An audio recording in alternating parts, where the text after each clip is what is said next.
America में H-1B visa को लेकर लगातार अनसर्टेनिटी की बातें होती रहती हैं, लेकिन लेटेस्ट डेटा एक अलग ही तस्वीर दिखा रहा है। डिनायल रेट सिर्फ करीब 3% पर स्टेबल है और सबसे इंटरेस्टिंग बात यह है कि वर्कफोर्स में इंडियंस अभी भी सबसे आगे बने हुए हैं। तो आज इस वीडियो में हम समझेंगे ये डेटा असल में क्या संकेत देता है, रूल्स के हिसाब से अप्रूवल इतना स्टेबल क्यों है, इंडियंस की डोमिनेंस के पीछे क्या वजह है और ऐसे सिनेरियो में एप्लीकेंट्स को किन प्रैक्टिकल चीजों पर ध्यान देना चाहिए। तो चलिए फिर जल्दी से वीडियो को स्टार्ट करते हैं। हाय, मेरा नाम है वर्षा दुबे, आप मुझे देख रहे हैं एनबीडी टेक एड पर। सबसे पहले इस अपडेट को सही तरीके से समझते हैं। डिनायल रेट लो रहना ये दिखाता है कि ओवरऑल सिस्टम फिलहाल प्रिडिक्टेबल है और अगर एप्लीकेशन सही तरीके से फाइल की गई तो अप्रूवल के चांसेस काफी स्ट्रॉन्ग हैं।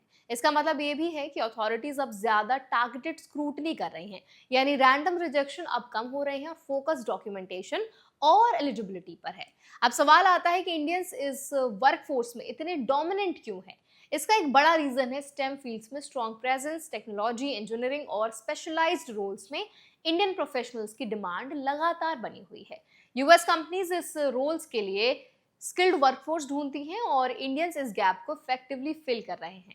यही वजह है कि despite policy debates, hiring demand पूरी तरह खत्म नहीं हुई है। अब इसे रूल्स और प्रैक्टिकल एंगल से समझते हैं। H-1B अप्रूवल का सबसे बड़ा फैक्टर है जॉब रोल और क्वालिफिकेशन का अलाइनमेंट। अगर आपका प्रोफाइल क्लियरली स्पेशलाइज्ड रोल को जस्टिफाई करता है और एम्प्लॉयर ने सही डॉक्यूमेंटेशन सबमिट किया है तो अप्रूवल चांसेस नेचुरली बढ़ जाते हैं। लो डिनायल रेट ये भी दिखाता है कि स्ट्रॉन्ग एप्लीकेशंस को सिस्टम एक्सेप्ट कर रहा है। दूसरा इंपॉर्टेंट एस्पेक्ट है एम्प्लॉयर कंप्लायंस। आजकल अथॉरिटीज एम्प्लॉयर की क्रेडिबिलिटी, वेज लेवल और जॉब रिक्वायरमेंट को क्लोजली इवैल्यूएट करते हैं। इसका मतलब ये है कि एप्लीकेंट के साथ साथ एम्प्लॉयर की प्रोफाइल भी इक्वली इंपॉर्टेंट हो जाती है। इसीलिए कैंडिडेट्स को सिर्फ जॉब ऑफर पर डिपेंड रहने के बजाय एम्प्लॉयर की रिलायबिलिटी भी समझनी चाहिए। तीसरा पॉइंट है डॉक्यूमेंटेशन क्लैरिटी।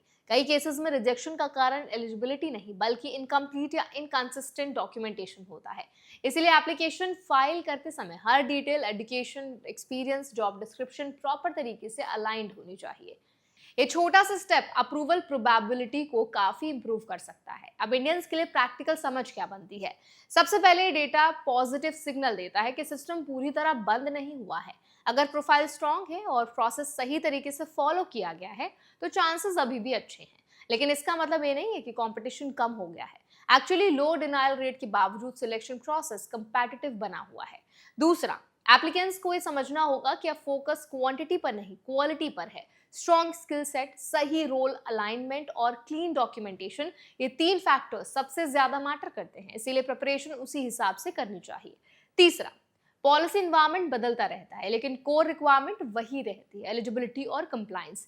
इसीलिए किसी भी शॉर्ट टर्म ट्रेंड के बजाय लॉन्ग टर्म प्लानिंग ज्यादा जरूरी है। अगर कोई कैंडिडेट फ्यूचर में अप्लाई करने की सोच रहा है तो उसे अभी से अपनी प्रोफाइल बिल्ड करनी चाहिए ताकि सही समय पर वो रेडी हो।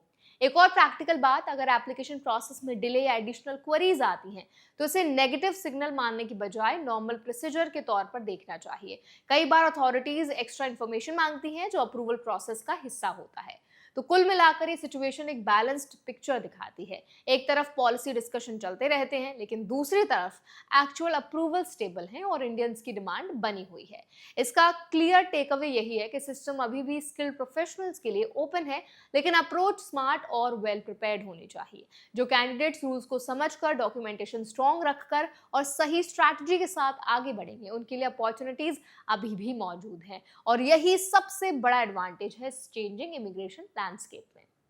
तो आई होप ये वीडियो आपके लिए हेल्पफुल रहा होगा। अब इस पूरे वीडियो पर आप क्या राय रखते हैं, आपकी क्या सोच है, कमेंट्स में जरूर बताएं। ऐसे और वीडियोस के लिए, अपडेट्स के लिए, इन्फॉर्मेशन के लिए हमारे चैनल एनबीडी टेक एड को भी जरूर सब्सक्राइब करें।